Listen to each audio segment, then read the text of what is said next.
All right, so it's always a pleasure to have Aisha join me to do the Joy News Interactive. Welcome, Aisha. Thank you, and good evening to you. Good evening. How are you? Beautiful. I'm good. I'm All very right. good. And I love your gray jacket. It's just a nice outfit. Thank you. Right. So it's time for the interactive segment. You know how to join the conversation is on facebook.com/joynewsontv. On Twitter is on Joy News on TV, and on WhatsApp the number is 0560-800,000. Please don't call, just send your message. Let's have a very beautiful conversation. Now let me begin with three presidential candidates of the 2016 elections. I'm talking about Nana Konadu Rawlings of the NDP, Dr. Mahama of the PNC, and Dr. Indom of the PPP, who are already casting doubt over the outcome of the polls. According to them, they don't trust the EC will conduct a free and fair election come December 7. Why are they saying this? Three reasons. First, they accuse the EC of not giving them fair opportunities. And then they accuse the EC of being inconsistent with information about the elections. And finally, the alleged abuse of incumbency on the part of the NDC and the use of state security agencies and party thugs to intimidate other opponents. Question: do you think this is a ploy to discredit the outcome of the elections, or they have genuine concerns? Basically, with the NDP, I feel like the presidential candidate is Nana Konadu personally have a problem with the NDC. Yes, Konedu. So I think her grievances are mere divisions in the NDC that has to do with the NDP. For her, I don't take her things very seriously. I think there's going to be free and fair elections. Looking at everything that is going on, the EC is on point with every candidate, every party. The EC is just working towards free and fair elections. So I don't think there's going to be anything like rigging of the elections. A constituency wasn't captured in the pink sheet, or whatever the case may be. I don't think there's going to be any rigging of anything. Can happen. You can win. So why then wouldn't you campaign and blame your issues on the EC? No, I don't think there's going to be free and fair election. Even before this, when Charlotte Osei was nominated or appointed by President John Mahama as the electoral commissioner, immediately all the political parties, people begin to ask about her integrity, like, what can she do the work? Are you sure a lady can do the work? So I was expecting this woman to do things that people will never have that perception that she's going to win the election. And we are talking about free, fair elections here, right? And I'm saying that free, fair elections, before we get the free, fair elections here, let's give some people the chance. Let's give equal opportunities to people. If there are not equal opportunities, they wouldn't all be on the ballot paper. Okay, they are given equal opportunities. You've got the time to correct your mistakes. Now campaign so that people can vote for you. Why are you not campaigning? Why are you blaming it on the EC that the EC is not going to give you free and fair elections? Why are you also questioning the integrity of the EC chairperson? They are not putting things in the right direction. The things are not going well concerning these particular elections. Today you wake up, you hear this, you hear that about the elections and all those things. I feel like the EC, they are not putting things, they are not doing things at the right time, right? Are you getting? They are not doing things at the right time. I expect them to do something for us to like, yes, this.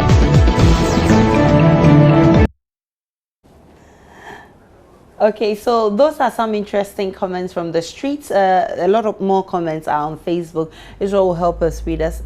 Okay, so let's check what's on Facebook. So I have Michael Tete say, Joy News. You see, instead of NDP, you guys have written NDC. Keep on working for your paymasters. Oh, I'm sure it's a genuine error. And he comes with, yeah, Bonfa says, if educated individuals do not see and understand the seriousness and truth in their concerns, then I don't know where this country is heading. In any case, is it not true that some ballot papers were already printed? How did that happen? Any reasonable person knows that it's not a fair playing ground. Peace doesn't force its way anywhere. It's not needed. Bonfe, who are not aware of any ballot papers being printed ahead of the elections. I don't know where you're getting that information from.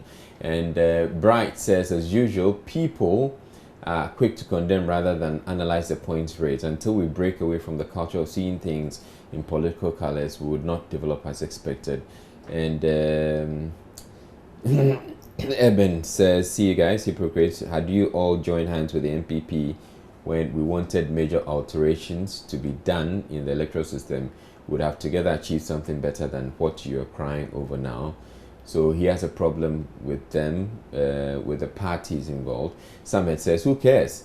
But it will be free and fair if you people win. You people are behaving like goats at abattoir. Whether they insult the butcher or not, it will be slaughtered. PPP, NDP, and PNC, or whatever your acronyms are, you will still lose whether you complain or not.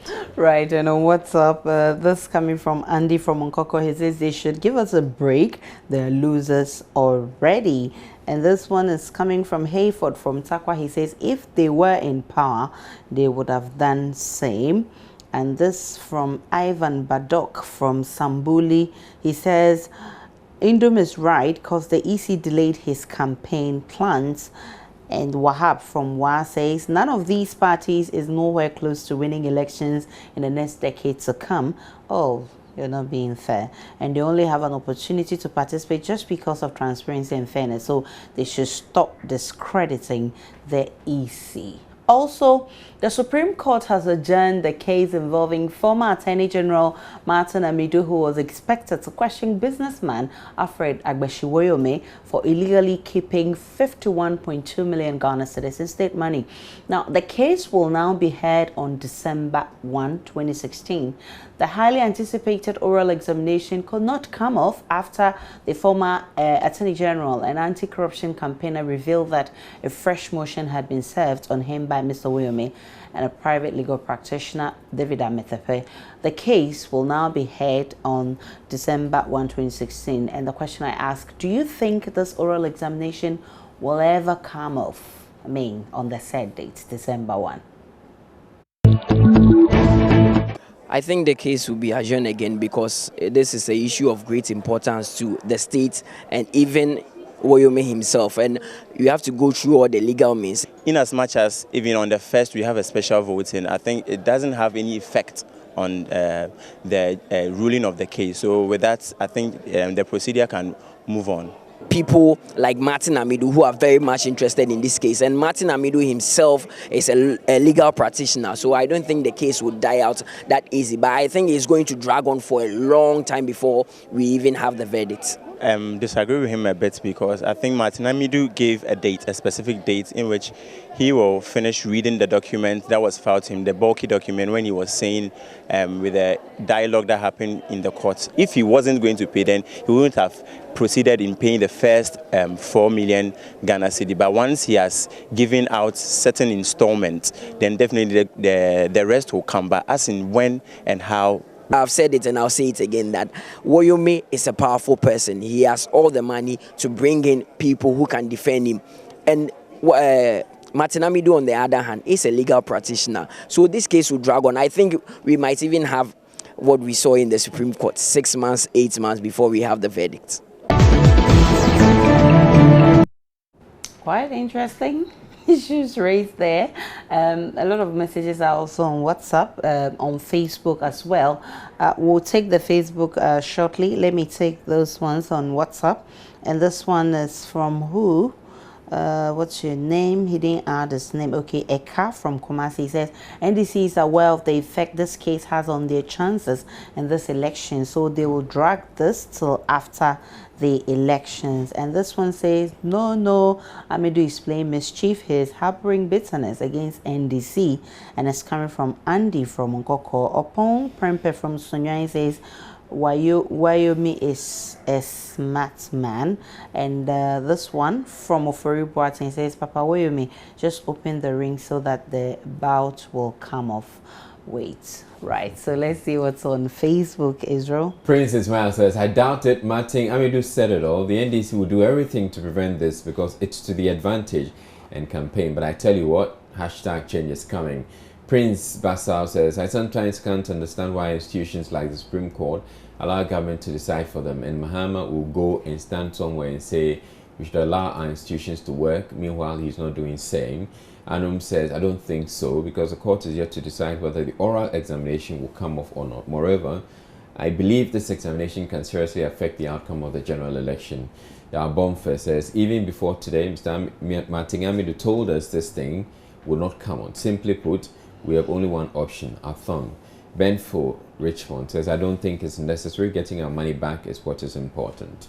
And those were some interesting comments on Facebook. Okay, I want to take this one. He says, so long as NDC remains in power, this case will never come off, and it's coming from Jabs. Finally, sometimes you set out to take the best selfie ever, but somehow it turns out bad. Here is a compilation of some pretty bad selfies. One is just inappropriate. You don't take selfies with dead bodies at funerals. Your grandma would be severely disappointed in you. If I did this at my grandma's funeral, she would have woke up from the dead and slapped me. Here's another inappropriate time to be taking a selfie. You don't take a selfie of yourself while someone is giving birth behind you. While a woman is giving birth is not an appropriate time to be taking a selfie. But even more inappropriate than that is if you're the doctor delivering the baby. You should not be taking a selfie of yourself while you're delivering a baby. You're bringing a baby into this world. Maybe concentrate on getting that baby out alive. As inappropriate is being a firefighter and taking a selfie with a fire you're supposed to be fighting. That building is burning down. Maybe get on one of those hoses and help put the fire out. I'd be severely pissed if my house and all my belongings were burning down and a firefighter was taking a picture of himself with the burning blaze. Here's another fire selfie. Oh god, this guy forgot what to do. It's stop, drop, and roll, not stop. It's pretty comfortable though. Here's another guy taking a selfie of himself sleeping. That actually takes a lot of skill. He's using his foot to take the picture. That is skilled. That's some skill right there. I don't know how you take a picture with your foot. Now this one is messing with my mind. What is this guy doing here? There's no way he's gonna get his car out of the way of this train in time. He could run away, but that car's gonna get smashed. Is he trying to get rid of his car? Is this like a prank he's playing? Is the train gonna be switching tracks? This guy looks like a dumb asshole who's trying to get killed. And now here's one that I just can't explain. This is just creepy. Creepy as fuck. Some sort of bubble bath monster? That just scares the... This guy's taking a selfie within a selfie within a selfie. And he's looking good while doing it. This guy's selfie game is on point. Those were some incredible selfies. Very interesting, and I can't imagine someone sleeping and taking a selfie. Yeah. Like he rightly said, takes some maybe he used his legs, foot, yeah. his foot. Wow, right. Today is Throwback Thursday, and what I ask of you is to share the story behind the worst selfie you ever took. I just pouted my lips. It was so funny when I was taking the picture. I just raised my phone up high above my head, pouted my lips, and then I just took a picture. I looked awkward in the picture.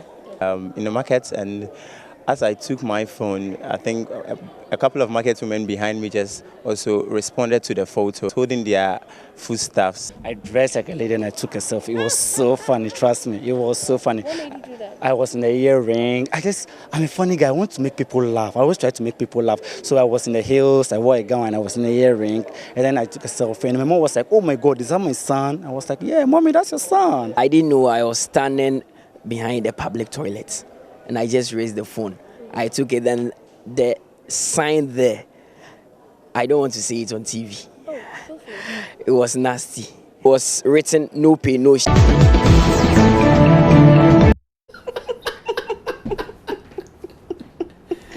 That's interesting. That's an inscription you don't want to show up in your selfie. Or in any photograph at all. Okay, so let's see what's on Facebook. Anum says, I took a selfie with a bushy hair and sent it to my wife on WhatsApp. Immediately she saw the picture. She called me and told me never to put it on Facebook, for my picture is too bad. Prince says, hit by Kwamna Body's death, introspection mood activated. I have so many funny mood selfie pictures, but I'm downhearted this evening. Sofo says, I was one day taking a selfie, and when I was about raising my face, a bird flying, just realized some bad smell, whitish things on my face. Ouch!